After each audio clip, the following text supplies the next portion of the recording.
सदन में धन्यवाद प्रस्ताव को लेकर चर्चा जारी है और आज सदन में अखिलेश यादव बोले और बोले तो फिर बोलते ही चले गए, तमाम आरोप लगाए।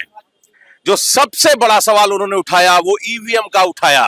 उन्होंने कहा 37 सीट छोड़िए, 80 में 80 सीटें भी अगर समाजवादी पार्टी जीतेगी तो भी हमारा स्टैंड क्लियर है, हम बैलेट पेपर से चुनाव चाहते हैं, ईवीएम के हम खिलाफ हैं। बनारस के लोग क्योटो खोज रहे हैं, उन्होंने चुटकी ली। उन्होंने ये भी कहा कि गंगा जल हाथ में लेकर जो लोग गंगा की कसमें खाते हैं, कम से कम वो गंगा का दर्द समझें। तो लगातार पहले राहुल गांधी और अब अखिलेश यादव, विपक्ष हमलावर है और इस पर बातचीत करने के लिए हमारे साथ बनारस के लोग हैं। चूंकि बनारस का मुद्दा तो उन्होंने उठाया ही, लेकिन ईवीएम से शुरू हम करेंगे। ईवीएम को लेकर अखिलेश यादव ने एक बार फिर से समाजवादी पार्टी का अपना स्टैंड क्लियर कर दिया है। 80 में 80 सीटें भी सपा जीत जाएगी तब भी हम ईवीएम का विरोध करते रहेंगे। क्या कहेंगे? देखिए, ईवीएम का विरोध गलत हो रहा है। ईवीएम से ही चुनाव 2014 में यूपी में और पूरे लोकसभा का हुआ। अखिलेश यादव जी उस वक्त सीएम थे और उस वक्त प्रचंड बहुमत से मोदी जी की सरकार बनी और बहुत भारी संख्या में 80 में से एक मेजॉरिटी सांसद यूपी से चुन के गए। तो आप यहाँ पे सरकार में थे, कोई भ्रष्टाचार नहीं हुआ, आप ही के लोग थे, डीएम थे, आप ही के नियुक्त डीएम थे, बनारस में थे, सारे 70 जिले में थे। तो ईवीएम उस वक्त गड़बड़ नहीं हुआ।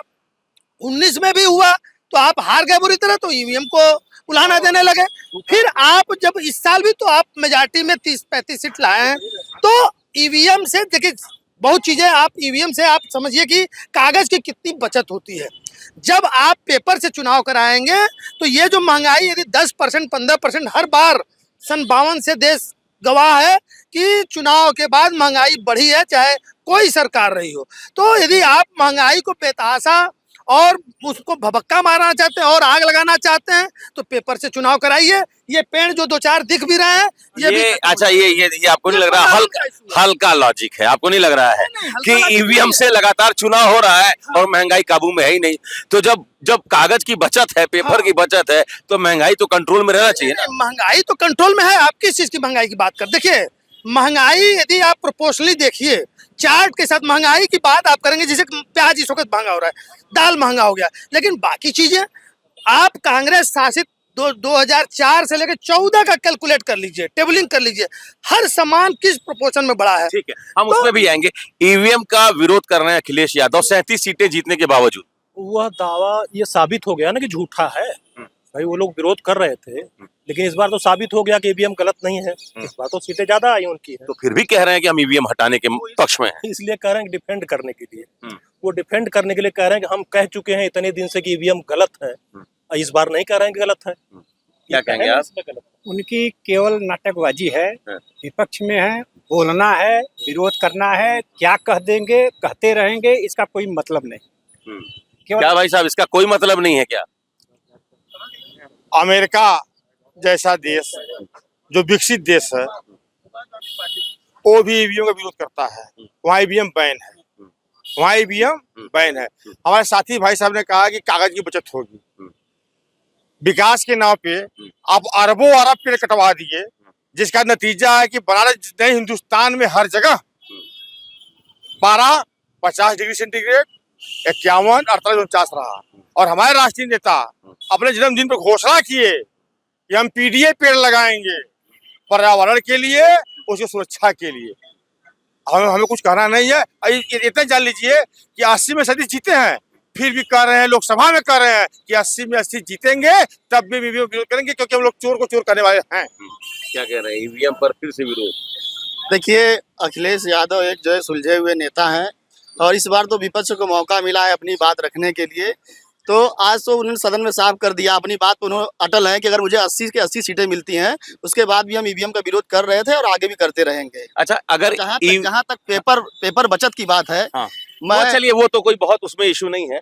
मुझे ये बताइए कि ईवीएम में अगर टेम्परिंग संभव होता तो कम से कम ये नतीजा तो नहीं होता, अयोध्या नहीं हारते और बनारस से 1.5 लाख से तो कम से कम नहीं जीतते, यहाँ से भी 5-7 लाख से जीत जाते। तो क्यों विरोध क्यों हो रहा? गलत विरोध हो रहा है। देश 21वीं सदी जा रहा है, ये 18वीं में ला रहे हैं।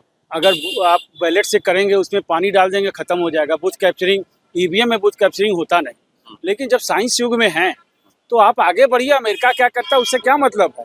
ईवीएम सही है, ईवीएम से होना चाहिए। जो जीता है अपने वो है और जो हारा अपने से हारा। मोदी चाहते ठीक है, ठीक है, ठीक है। क्या भाई साहब ईवीएम का विरोध करना सही है, आपको लगता है?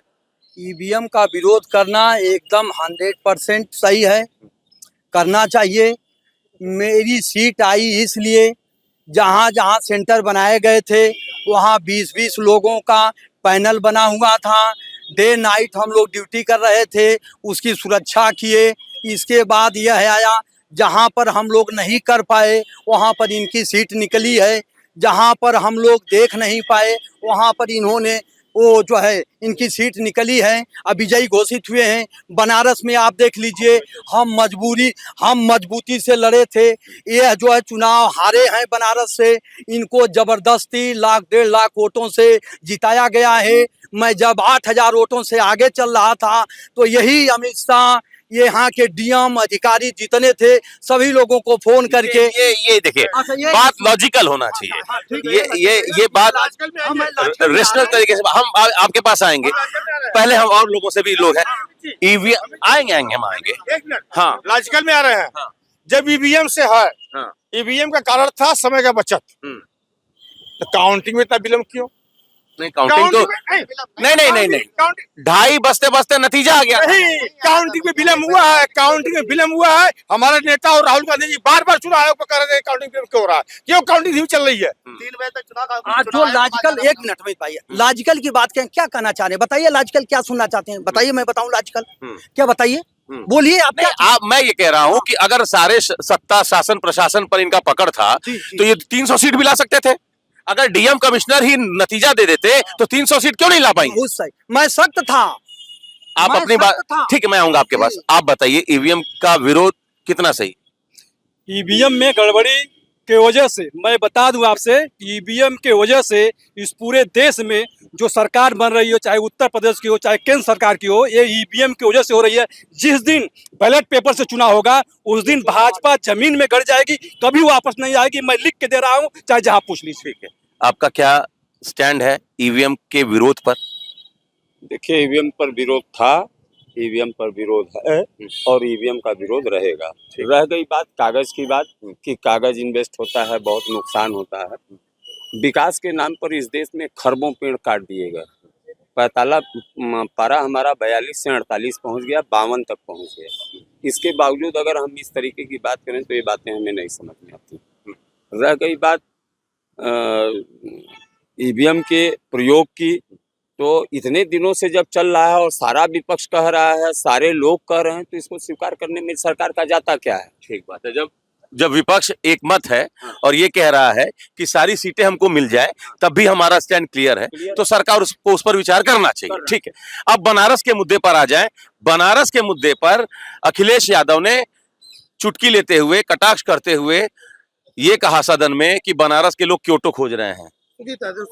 हाँ, बनारस के लोग क्योटो खोज रहे हैं, ये कह रहे हैं अखिलेश यादव सदन में। आप अखिलेश यादव जी के बयान के साथ इत्तेफाक रखते हैं?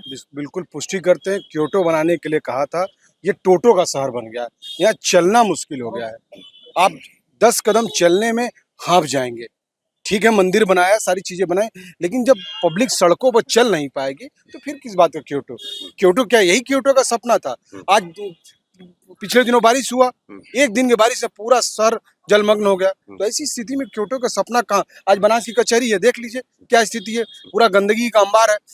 सारी व्यवस्था जुडिशरी देती, कम से कम सफाई तो आप दे दीजिए। एक साइकिल स्टैंड नहीं दे पाए, पूरा सड़कों पर जाम लगा है, आधी सड़कें कब्जा रहती है। आप कम से कम बढ़िया पार्किंग तो, क्योटो में क्या ऐसी ही पार्किंग रहती है? ये पूछ रहे हैं भाई, ये वो कह रहे हैं कि डोमरी जो सांसद आदर्श ग्राम योजना के तहत वो गोद लिए थे, उसका क्या हुआ? क्योटो का क्या हुआ? देखिए, रामनगर पुल गवाह है कि सपा किस प्रकार से काम करती है। 15-20 सालों में रामनगर का एक छोटा सा पुल सपा की गवर्नमेंट और बसपा की गवर्नमेंट 2004-03 से हुआ था, और भाजपा की जब सरकार बनी 2017 में तब जाके बना। आप लहरतारा पुल ले लीजिए, इतने ओवरब्रिज, इतने बाईपास भाजपा की गवर्नमेंट में बनी है कि जिसका कोई हिसाब नहीं। यदि गिनने लगे तो आपको कम से कम 15 मिनट काम पे देना पड़ेगा कि क्या काम हुआ है। अब आते हैं जाम की समस्या पे। देखिए, बनारस एक पुराना शहर है, ठीक है, और यहाँ पे सड़कें चौड़ी हो रही हैं। आप देख लीजिए, हर चीज कनेक्टिविटी, क्या यही था 4 लेन? मेरी बात सुन लीजिए भाई, अभी आपके बोल रहे थे, हम नहीं बोल रहे थे। तो देखिए, जितनी कनेक्टिविटी भाजपा गवर्नमेंट ने बढ़ाई है, हो क्या रहा है कि इन प्रोपोर्शन विश्वनाथ कॉरिडोर बनने के बाद भीड़ ज्यादा है। बहुत ज्यादा, मतलब बनारस में कोई भी ऑफ सीजन नहीं है। ठीक है, एक बार इस पर करें, हाँ एक कमेंट ले ले। हाँ, ये कह रहे हैं कि इतना काम तो कभी हुआ ही नहीं था और सुनियोजित विकास हुआ है। इन्होंने मेरे नेता पर चैलेंज किया कि अखिलेश यादव जी, वो भी एक बनाया है एक्सप्रेसवे, लखनऊ आगरा एक्सप्रेसवे। एक मिनट, लखनऊ आगरा एक्सप्रेस बनाए हैं। एक मिनट, आप बोल रहे थे तो आप नहीं बोले। आपने पुल की बात कहा, हमने एक्सप्रेस की बात किया कि हमारा एक्सप्रेस वे बना जिसपे फाइटर विमान उतरता है, और आपका अरबों रुपया खर्चा कर अभी जिस अयोध्या में भैया ने काम किए कि हम जो राम को लाए हैं उनको राम, वहां को टूट गई, अरबों रुपया रह गई बात। जो कह रहे हैं भाई साहब ने, बगलिया में एक तो है अधिवक्ता, एक मिनट, अधिवक्ता है, हम भी अधिवक्ता रहे हैं। कचहरी से जब जाते थे बड़ौदा पर, नहीं तो उल्टी हो जाती थी। मेरे नेता ने बड़ौदा को उद्धार किया, शास्त्री घाट बनाया, वहाँ उसको भी लोग सफाई करा पा रहे हैं आज तक। कह रहे हैं अखिलेश जी कह रहे हैं कि हम अयोध्या से प्रेम का पैगाम लेकर आए हैं। हाँ, मतलब अवधेश प्रसाद जी उनके बगल में थे, वो खड़े भी हो गए।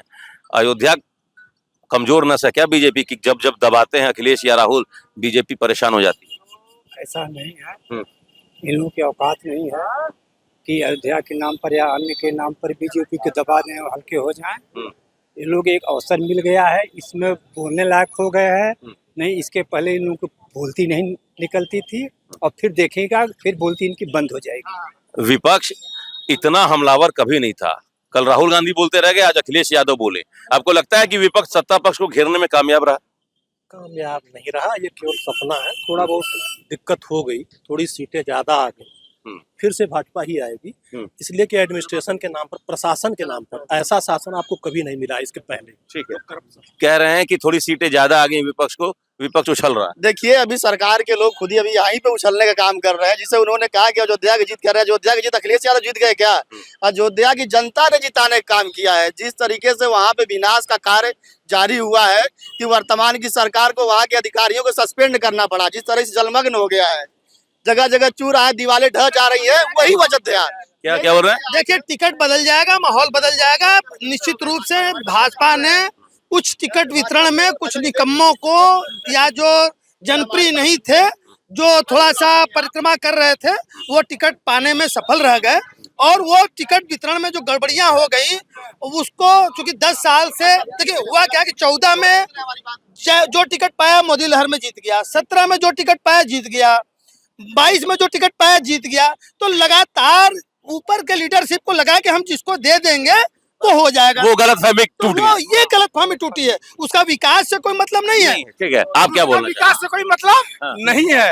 भाई साहब ने कह दिया कि जितना हम कह रहे थे कि 15 लाख खाते में आएंगे, 15 लाख खाते में आएंगे, हाई करेंगे, हाउ करेंगे, विकास से कोई मतलब। चलिए ठीक, बस यहीं पर इसी कमेंट के साथ हम अपनी बात खत्म कर रहे हैं। बनारस के लोगों का ये मानना है कि दिक्कतें हैं, और इसकी एक वजह यह भी है कि बड़ी संख्या में देश और दुनिया से लोग बनारस पहुंच रहे हैं। इंफ्रास्ट्रक्चर के लेवल पर, ट्रैफिक के लेवल पर दिक्कतें हैं, और सदन में जिस तरीके से अखिलेश यादव ने तमाम आरोप लगाए, उस पर लोगों की मिश्रित प्रतिक्रिया थी।